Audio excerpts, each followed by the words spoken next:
If you have to direct your agency on what to do, they're not a partner. Not a partner. They're a product company. 100%. Paying your ad networks directly. A lot of a lot of agencies. Thank you so much. A lot of agencies say, "Hey, your budget's $10,000. Just give it to me. Trust me, I'll take care of it." Off the top, it still exists. I mean, it's been over a decade that this started. It's Ask your agency today. Go through and ask them how many reps are is my account manager handling.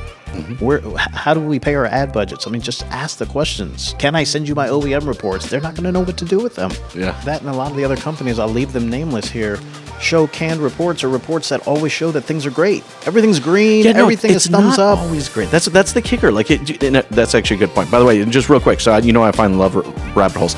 If you currently are working with a marketing agency and every single month everything is great, if it's not moving you more cars, more metal over the curb. There we go. Thank you, DJ. Welcome to the Strategy with Jason podcast. Tune in for everything you need to know regarding the automotive industry. Here's your host, Jason Harris. Hey, what's going on, Podcast Nation? It is Jason Harris here, and thank you for joining me on another episode of Strategy with Jason. Today's a fun episode because I'm here in Las Vegas. It's not too hot, so I appreciate the fact it's not too hot. We're at Digital Dealer, and I'm here with the one, the only, the oh so famous. He paid me to say that. No, I'm just messing with you, DJ. I have DJ with C4 Analytics. What's up, man? How you doing? I'm good. And yourself? I'm doing well. It's nice to see you again. I'm glad that we got a chance to do this. Seen each other, I know, that's what I'm saying. This year, maybe like we keep running into each other at these events, and we're like, okay, we gotta find a time to record. It's gonna be one of these days. I'm glad we got to do it here at Digital Dealer, man. So I appreciate you popping up here. We have some great topics we're gonna go into. We're gonna get into kind of some marketing best practices. We're gonna talk a little bit about conferences, and we're definitely gonna talk a little bit about DJ's story for sure. Because you know me, you guys watch my podcast. I love a good origin story, and DJ's got a great one. So let's start there, DJ. For everybody out there watching, listening right now, who kind of don't know who you are, how you kind of got started in this business, what in the world made you decide to get into the automotive industry? I guess first off, it's being a car guy, really. Right. I was a car guy. I mean, I was the kid that had the 6-foot red Lamborghini poster on my wall. I was all about the cars. The Countach? Very early on. Right? The red yeah. Countach. Oh, man. I know the black. Okay, I know exactly what you're talking about. They had the book fair, and you could buy posters there. It was a 6-foot poster over top of the bed, so it was all about cars. So I guess when you start off liking cars, it becomes easier. So parents bought me a couple of nice cars out of college. I had a C-Class, and then somewhere down the way, I had a BMW, and then, So you just got into okay, so now I got to ask, what are you driving right now then? I drive a 2024 BMW iX. It's a 516 horsepower, all-electric BMW SUV. It says 0 to 60 in like 4 something, but it feels like 3 something. I tell you, we've had a bunch of podcasts about EVs, man, but I'm a big fan because it's more than just a car. It's like an actual experience. An experience. You said it. Right? That's what it is. It is. Because in the beginning, they said it was for being green, but it's not so green when you have to pay $55 to charge your car and you can pay $55 to put gas in. It's really the same, so that's not it. I 100% with you. But with me, it was I've had 26 BMWs since 2005. Car guy. A lot of cars. Very car guy. I've owned almost every BMW model there is to own. But for me, it was really about I had to at least something else, but for me, the requirement was a minimum of 300 miles of range. In the beginning, the EVs... not a lot of people were doing that. They had the little... I even forgot what it was called, the i3. BMW had the i3, but the range was like 150. Where are you going to go on 150? Grocery store and back. Yeah, so it was just a local car, and so 300 was the minimum for me. So when the iX came out, it was rated at 320. I was like, okay. But beyond that, people say, well, why didn't you buy a Tesla? What was told to me, I went to a BMW drive event in my local area in Virginia, and the guy was telling me, he said the most clever thing, Tesla was a EV maker. That's what they did. They came into this business as tech and built an EV. BMW was a car maker first that built an EV. Yes. So when you actually drive it, you have a real experience. It's more like a car. I'm not pooping on Teslas, but when you look inside like a Y or a 3 and you see that dash in front of the driver that's just a dash with no display, boring. I know, right? BMW has a normal screen, head-up display where you can see the speed on the glass, and It's an experience. It is. And 500 horsepower makes a ton of fun. See, guys, you can tell DJ's a car guy. See, there we go. So, DJ, okay, so obviously that's what kind of got you into automotive. Now, what was that aha moment that said, okay, I want to really get into the industry? Let me back up just a hair. So, when I was born, my family business was a convenience store in Baltimore. I was born in Baltimore. Okay. The family had a convenience store downstairs, and then 3 levels up was housing, where the 3 or 4 brothers all stayed. My father and his brothers, they all stayed. So we grew up in Baltimore City very early on. But my father moved to Richmond, Virginia, of all places, when I was 1. Okay. So he's always been in the grocery business, catering to customers. Sure. So I grew up in a restaurant. I grew up in a grocery store. My father said when I was 2, I would pull up a chair with customers in the restaurant.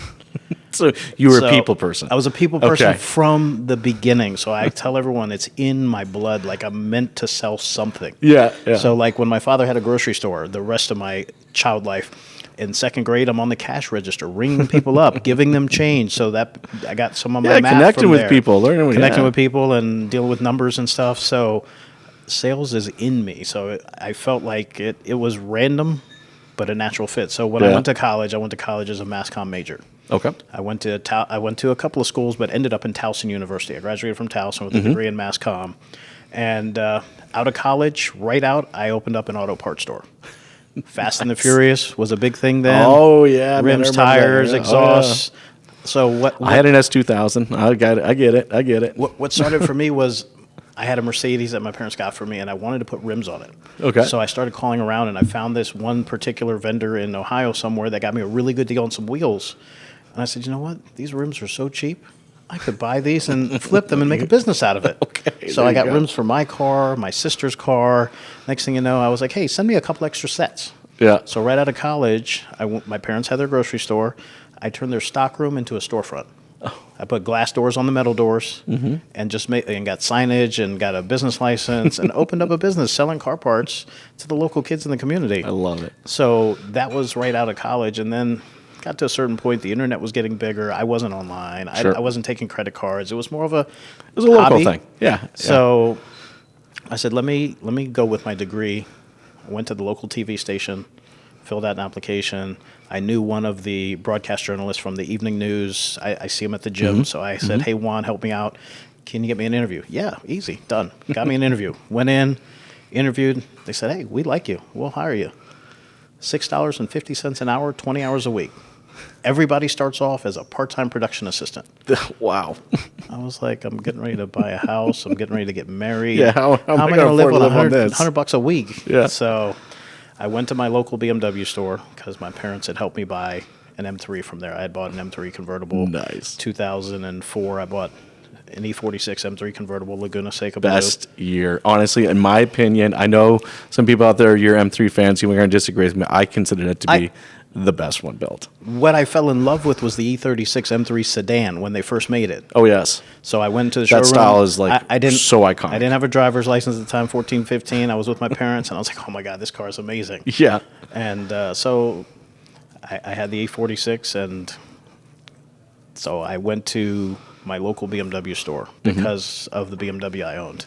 And I said, hey, guys, are you hiring for a lot guy or something? I was thinking, I'm young, out of college, something fun. I can drive some cars around, gas them up, that kind of thing.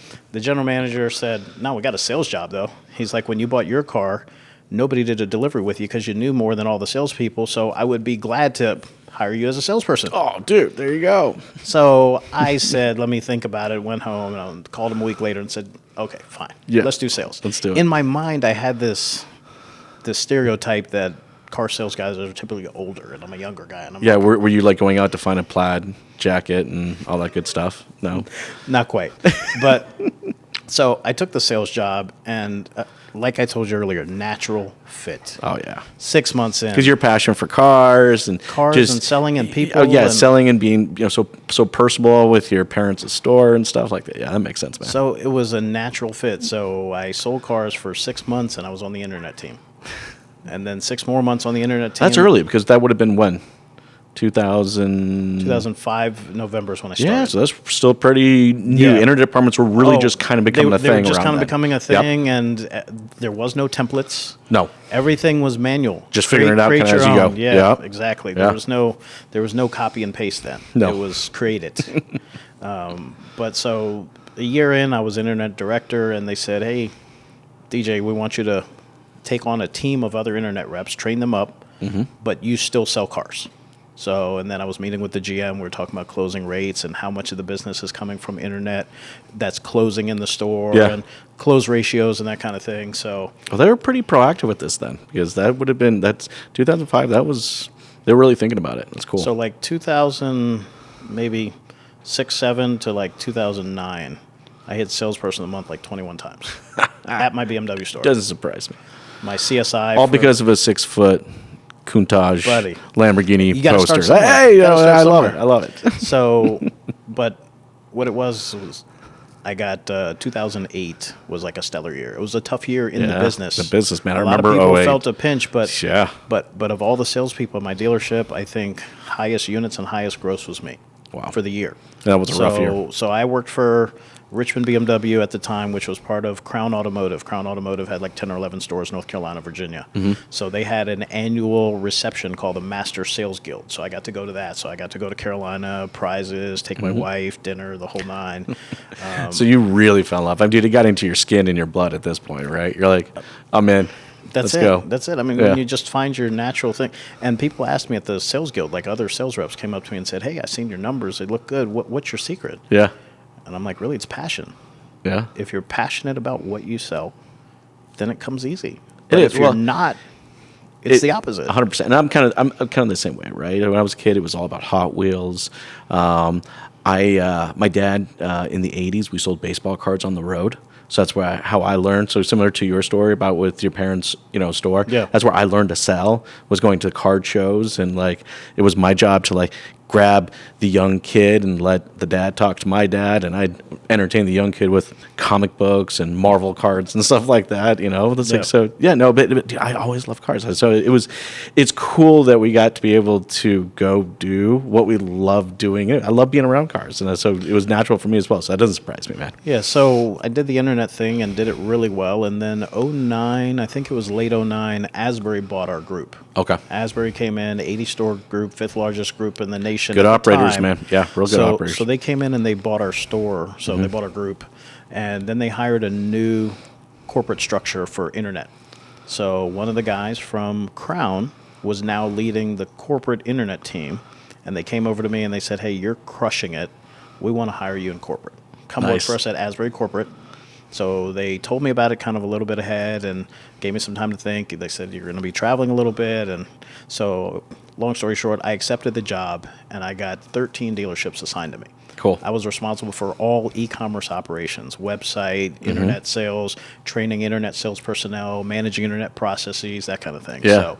So I had all of Plaza Motors in Creve Coeur, Missouri, St. Oh Louis yeah, area. yeah, I know the Plaza Motors. So yeah. it's like all Highline stores Yep. on like really, it was like one big city block of just all their stores. Lexus, Porsche, Audi, Yeah. Mercedes, BMW, all of them. So I had Plaza Motors. I had Princeton BMW in New Jersey because Asbury owned Princeton BMW at the time. And then they had 3 stores in Virginia. They had, they had 4 stores in Virginia, 3 BMW stores and an Acura store. Okay. So I was responsible for all of them, for all e-commerce related. So I had to go to all my stores and I got to pick a home office at the one closest awesome. to my house and then travel around. Yeah. For Plaza Motors, there was a lot of work there because when we got there was no internet reps. Sure. We looked at the closing rates in the CRM and they were like 0.0002 or something crazy. Yeah. Because they weren't managing it. Yeah, there were people, but there wasn't necessarily processes in place, right? I mean, guys, if you're out there watching and listening, I've done a lot of podcasts on that. Like this whole industry is made up of people, process, and technologies, and that all has to gel with each other. So that makes sense. So yeah. initially, the first run, I went in and I handpicked salespeople and made them the internet salesperson and trained them. There you go. So that was just a step one. The Yeah. initial long-term... Find the right people. Step one. There you go. The long-term goal was to build a BDC. So Okay. I worked Yep. with a counterpart. I just saw him down here today, Stefan Ferry. He works for Car Wars now. Yes, he was here the other night. Great guy. Stefan and Yeah. I together created a BDC at Plaza Motors. We built it ground up, staffed That's it, awesome. trained them. Every 2 weeks I was out there with the BDC team, just making sure they're following the process. And we got that closing rate to over 10%. Yeah. In a short time, 6 months. Wow. So it was, so that was a big part of it. And then after that, working at corporate, it was great and beautiful, weekends off, all that good stuff. But then an opportunity opened up to go back into the dealership side. The Virginia stores, the 2 BMW stores and the Acura store in Richmond all went one price. Oh, okay. So one of the guys I met at Plaza, he was stationed there to kind of build out the stores and hire all new GMs and stuff. I met a guy there, and John was like, DJ, we need a guy down here to police this one price program, kind of Yeah. like an inventory director. Sure. He said, I think you'd be a great fit. So he talked to the GM at one of the stores and said, hey, and he talked to corporate and talked about me moving in there. And I took on an inventory director role where I got to wear a lot of hats. Yeah. Title said Imagine this is inventory where you saw, director, now you but saw the other side of the operations probably in a big way on this point. I was ordering all the new BMWs. I was doing dealer trades with other stores.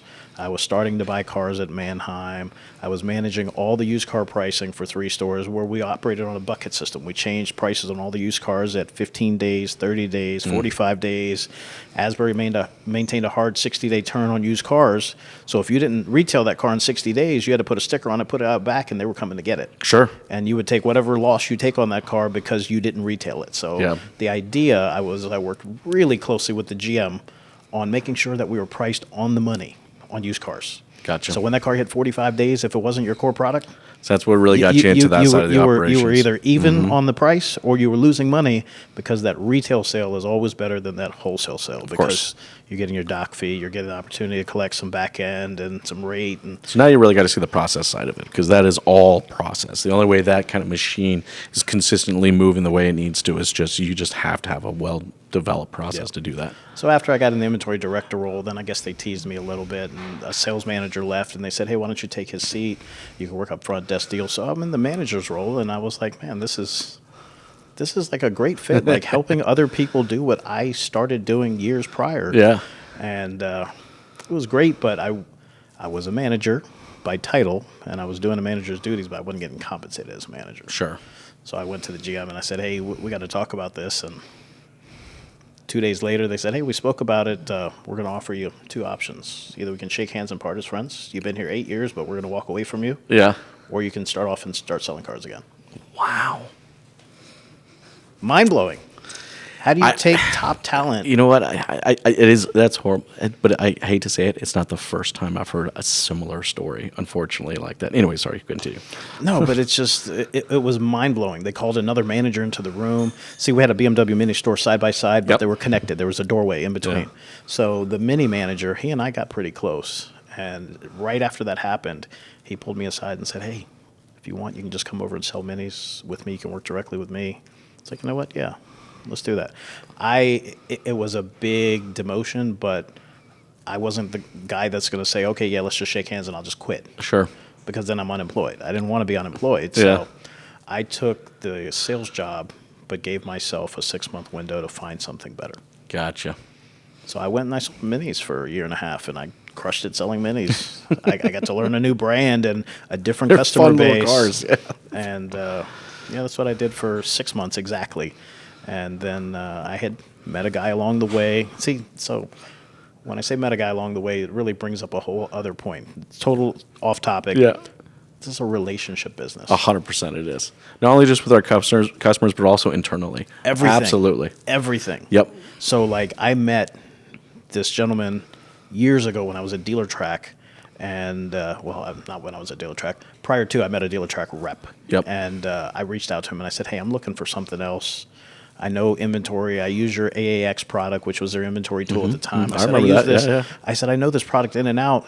I said, see a couple of job postings for like an AAX rep. Can you maybe help me get an interview?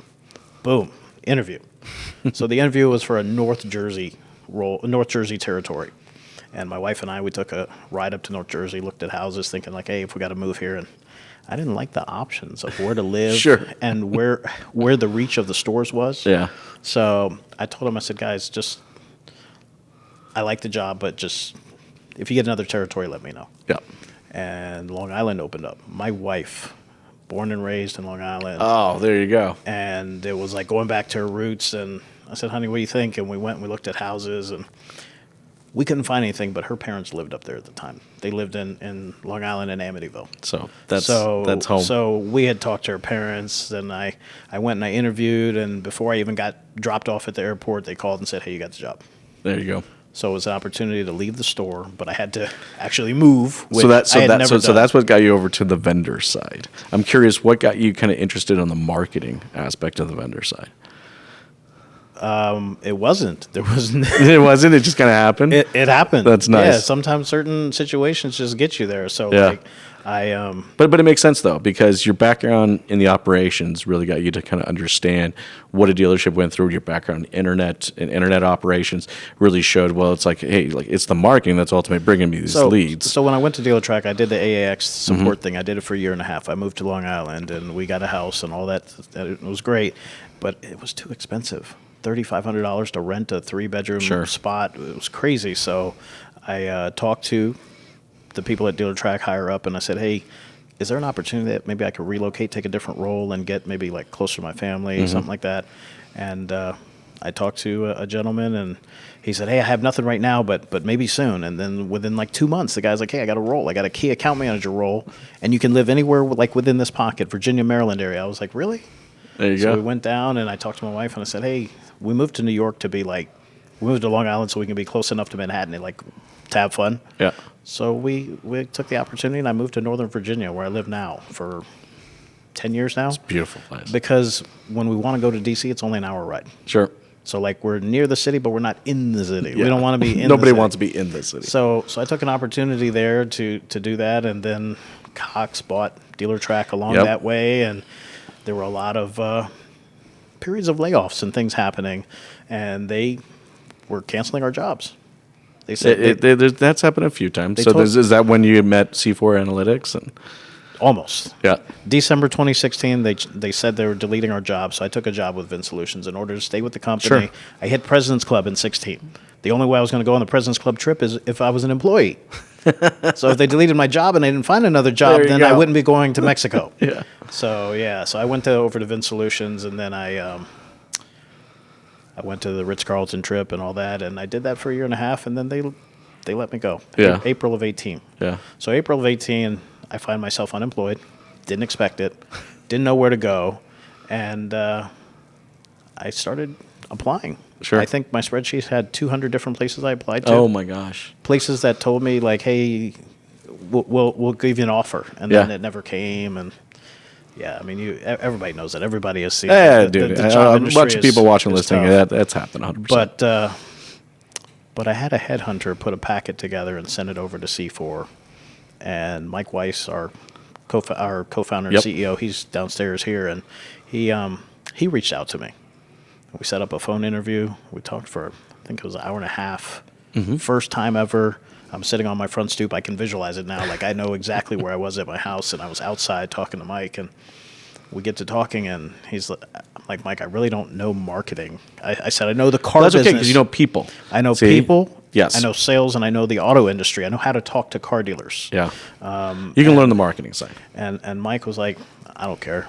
He's like, can you come up here Monday and do a face-to-face interview? I went up there and I interviewed with him, one of their board members, another co-founder, another owner, and all I know is I walked out with a signed offer letter that I was starting at C4. That's awesome. And now here we are 7 years and 1 month later, 7 years and 2 months later, and I'm still here. So let's get into a little bit of C4, because when I think of, I've admired and have talked to a lot of dealers that work with you guys. So I admired this whole kind of partnership approach that you guys have taken. I'm a firm believer. In fact, you guys, if you're out there watching, listening, I've said this many, many times, that marketing can't be a proverbial checkbox, right? You really do need a partner with a company or with someone that really truly does understand your business, understand the nuances, gets involved in the key objectives and goals, and works backwards towards marketing strategies that are really going to support that. So just give me kind of that 30,000-foot view of what C4 does for dealerships. Yeah, there's plenty of vendors out there. Tons. There's vendors out the yin yang. Yes, but about 100 of them downstairs right now. but it's really with us. We look at it as having a trusted partner. Yeah. You can have a vendor just to check the box. Hey, I got a marketing partner. Check, done. Sure. And then you tell the boss, hey, we got a partner. Great.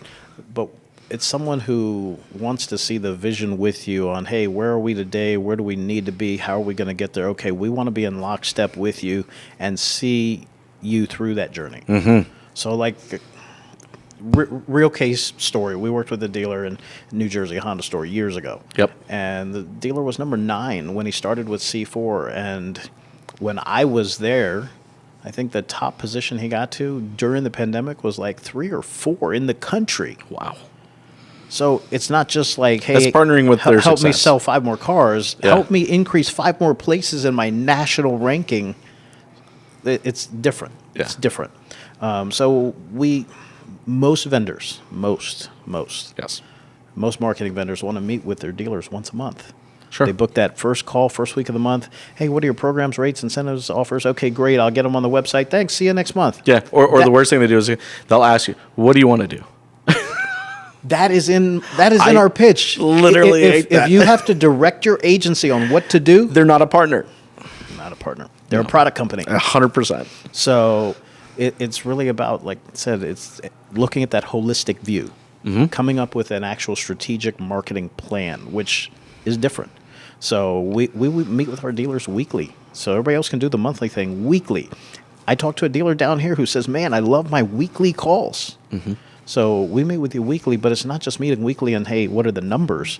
It's, hey, let's look at your Google Analytics. What's working? What's not working? Do we have some campaigns that are maybe not performing the way we wanted them to? Yep. Hey, let's pause that campaign. Let's shift and reallocate those dollars somewhere else where they're more effective. Yeah, how is it actually translating out to the dealership? I hate to say it, but, and I think, guys, you've watched my podcast, I've said this a bunch of times, right? For the last decade, we put so much emphasis on CPMs and CPLs and CPL. It's so many three-letter acronyms that it's just like, at the end of the day, it's like, how many people are coming through my store? Who's coming? I was going to say that and a lot of the other companies, I'll leave them nameless here, show canned reports or reports that always show that things are great. Everything's green. Everything is thumbs up. It's not always great. That's the kicker. That's actually a good point. By the way, just real quick, so I find love rabbit holes. If you currently are working with a marketing agency and every single month everything is great, if it's not moving you more cars, more metal over the curb. There we go. Thank you, DJ.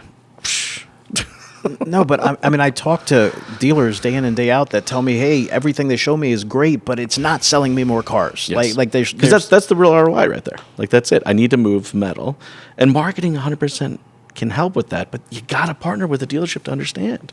So like you said, moving metal. So our 3 main objectives that a dealer should see when they're working with us. Okay. Increase in sales is number 1. More phones ringing, more people coming into the dealership. Yep. Increase in market share. So when we look at a dealer's dealer's regional rankings report, where you and the other 15 dealers in your market, where are you today? And where would you like to be? That's really moving the needle. That's not. That's not. Look how many millions of impressions we got you last month. Increase in sales, increase in market share, and at the same time that we're accomplishing those two, lower in customer acquisition costs. And I love the fact that you bring in market share, right? Because again, everybody out there watching, listening, right there, full scale. It's the North Star of what all of your processes, your marketing strategies, every dollar you're investing into it should be a North Star of increasing your market share. And that can be a market share within your own brand. There's 2 different market shares, right? You have your market share within your own brand, and then you have your market share of the 9 or 10 dealerships versus other brands in your market. Yeah, the other 9 or 10 brands that are in your market, right? And you got to look at both, right? And that truly does tell you as a business owner, if the time, money, and effort that I'm putting into it, we're moving the needle here. And dude, I actually just found out recently there's a certain OEM I won't name. It's actually stopped reporting on market share. I'd be calling somebody and ask them to put a report together for me on the side there. I would be like, it's that bad? You don't want to report? Anyways, I digress. Sorry, go ahead and continue.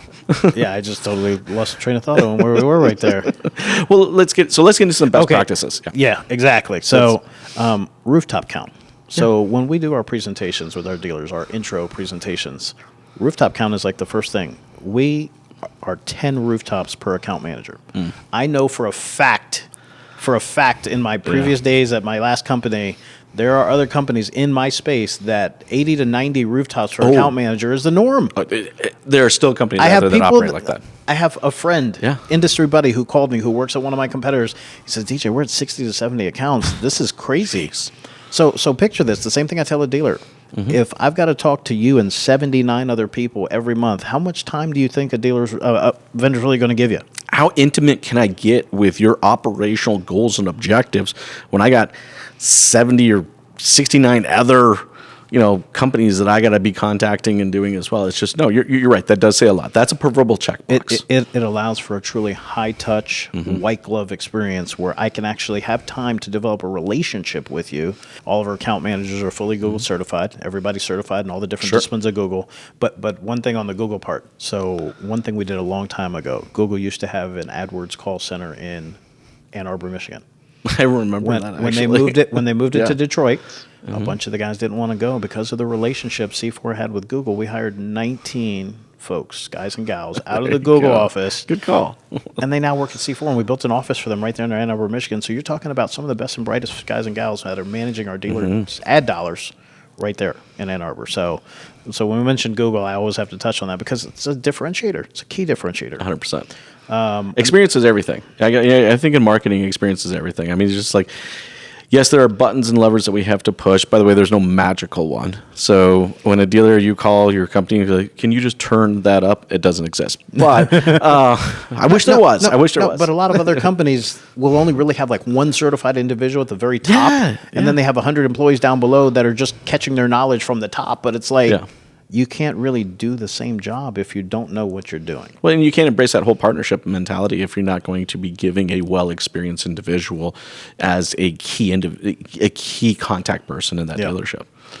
And then from there, OEM reports. So I did a speech at NAMAD earlier this year, and OEM reports. So I asked the question to the whole audience: how often do you send OEM reports to your current marketing partner? And nobody raised their hand. Not surprised. That's crazy. So we ask for pump in, pump out report. We want to see who's eating your lunch in your market. We want to see sales by zip report. We want to look at market master data. We want to incorporate as much data. It's already out there. You just have to harness it and utilize it. We want to incorporate that data into your marketing strategy so we can make a better decision of when to get in front of her with the right message at the right time and at the right cost. So we're looking at all the metrics all the time. Like, we want to make sure that everything's done right. There's no blanketed campaign. I mean, there's people that run blanketed campaigns. There's definitely some blanketed campaigns out there, but no, I hear what you're saying. Like, it's just like, and that's the thing. I mean, look, I went to school for marketing, so as a dealer, yes, 100%. I did a lot of my own marketing. But the complexity of today's marketing, if I was back owning a dealership, I would have to find a trusted partner. Everything from just opportunities in data. I mean, it's endless, the amount of different data sets, but then finding out what's real, what's fake, the opportunities not just in a channel approach, but a fully integrated approach, tracking customers beyond just Google, but across multiple channels. That's a lot of work, and you just have to find a partner that's going to help you with that. I couldn't imagine trying to do it myself now. And I guess one of the last more important things is paying your ad networks directly.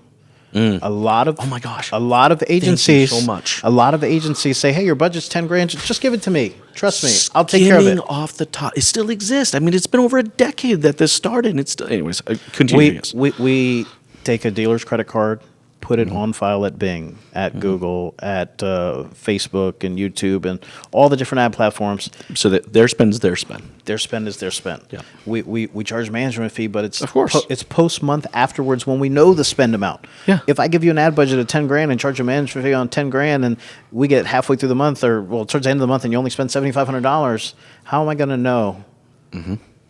How often does the agency give you a refund, Jason? Hey, Jason, I didn't spend all of it. Here's $2,500 back to you. Well, and also, you tell me where you've ever seen any one of those channels stop exactly on $1. Like, it doesn't happen. Like, I've helped dealers spend $10,000 a month for years and hundreds of dealerships out there, right? But I'm telling you right there, no Google or Meta or any of these are going to stop. Boom, right there on the dot. It's just not possible. And I've heard some unfortunate horror stories from colleagues and industry friends that they've worked at places in the past where they get to the end of the month and they're like, "Hey, we got $3,000 left. Let's just put it here." like where it's not beneficial to the dealer. But But you already have it, so you want to use it. So the only way to maintain true transparency is pay the ad networks directly. Yes. So when you start linking up all of the things we do, we're talking weekly, low rooftop count, Google certified, you're paying the ad networks directly. These are the differentiators. Like everyone out there, ask your agency today. Go through and ask them how many reps is my account manager handling? How do we pay our ad budgets? I mean, just ask the questions. Can I send you my OEM reports? They're not going to know what to do with them. Yeah. So we have a sheet, like if you see me here at the show, we have a sheet that says questions to ask your agency, and it's just all these questions. Just ask your agency. Just ask them point blank, hey, help me fill in these blanks. And if you're not happy with any of those answers, come talk to me. Well, see, and that's the key, right? I mean, I think for everybody out there watching and listening right now, that's the key. Like, you have to have an open conversation when, the market share just wasn't quite there, or, things are changing on a regular basis. I mean, we learn more from failures than we do from success, all right? We shouldn't be afraid, and I think that's important when you actually find a good partner. You're not afraid to, well, let's try that. We haven't really invested much in TikTok, but let's give it a shot. And we're not going to go all in on it, but let's give it a shot. Let's look at the data, and let's work backwards and see if that's something that needs to be a part of your mix, and so on and so forth, right? So, and I guess a side part is a lot of folks out there, dealers, they want to work with somebody that's partnered with their OEM. So we're up to 15 OEM partnerships now, and there you go. We've got some success stories with some of them. I mean, Ford openly came out with a recent success story. I saw it. I remember what you're talking about, yeah. So they say the average Ford dealer misses their objective by 6 units. The average Ford dealer that works with C4 exceeds their objective by 5 units. So let's do the simple math. It's an 11-unit swing. And if between the ones that aren't, that's pretty funny. and if it's 1-to-1 new to used, then that's a 22-unit swing. Yeah, new and used. So this is directly from Ford. Like the dealers that use us, they run about 31% leaner on their ad spend. Yeah. Over all the OEMs, most of our dealers, we surveyed 700 dealers. Dealers that utilize C4 because of how we do things, following Google best practice, smart people, and tech. Dealers tend to run about 31% leaner with us. Well, look, we're people industry. We say this all the time. You hear this on a lot of talks on big stages across the country. It is a people business. But then I look at, to your point, the agency side, and it's like, I love the fact that you guys have taken that same mentality as we have as dealers and really focused on the people, finding the right people, training the right people, and giving them the time necessary to connect with their dealers on a regular basis. Look, I know we're getting kind of towards the tail end of our conversation today, but before we kind of get to the end there, I did want to talk about this bad boy right here, because can we hold that up so everyone can see that real quick? So this is DJ's book. Dude, I applaud you. I've been meaning to write one for a long time, and but hey, an idea is only as good as how well you can execute it. Great book. Tell us a little bit about it and how people can get it. It's after I got let go from 2 jobs, I was like, okay, so like you get let go once, it's like, okay, it's one time. But when it happens multiple times and the reasoning seems to be the same, it's like, okay, there's something here. So at that point, I just, before I got hired at C4, I made the decision to write a book. And I was like, hey, man, I'm not working now. I got time. Let me write a book.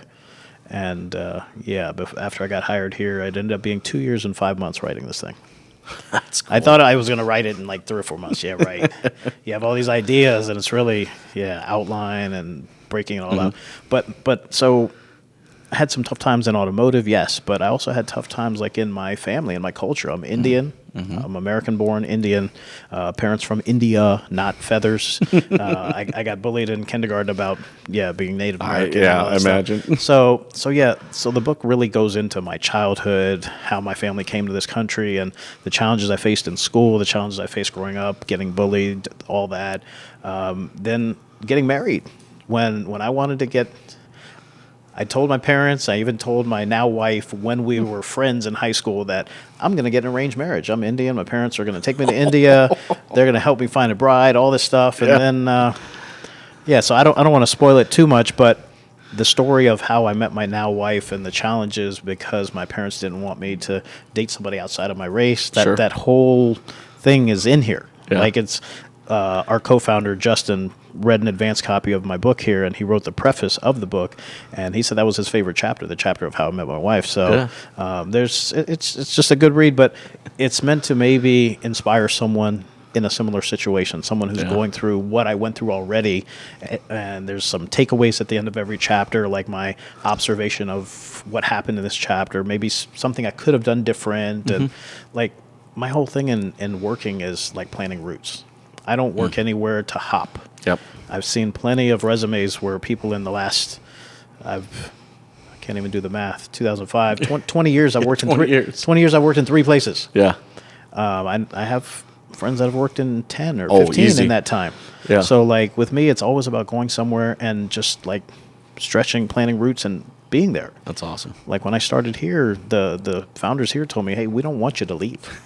I'm like, hey, keep me happy, I'll be here. Yeah. So yeah, the book is just about my personal experiences. Well, how can people get a copy of it? How can they learn more about So I purchased my name, DJSardana.com, DJSARDANA.com. it? We'll make sure to include that in the notes. You just type that in, and it goes straight to Amazon. This is an exclusive through Amazon. You can get Kindle, paperback, or hardback right there on Amazon. If you see me at the shows, bring it with you. I think I've signed 40 copies to date, where people will get it and bring it to me, and I'll sign it for them. But it's just a book about my experiences so that you don't have to make the same mistakes that I made. That's awesome, man. I love it. See, this is what I love about you, DJ. You care a lot about the industry. You care a lot about people. You just love to see both people and dealers and business just do better, man. I know it gets you jacked. It gets me jacked.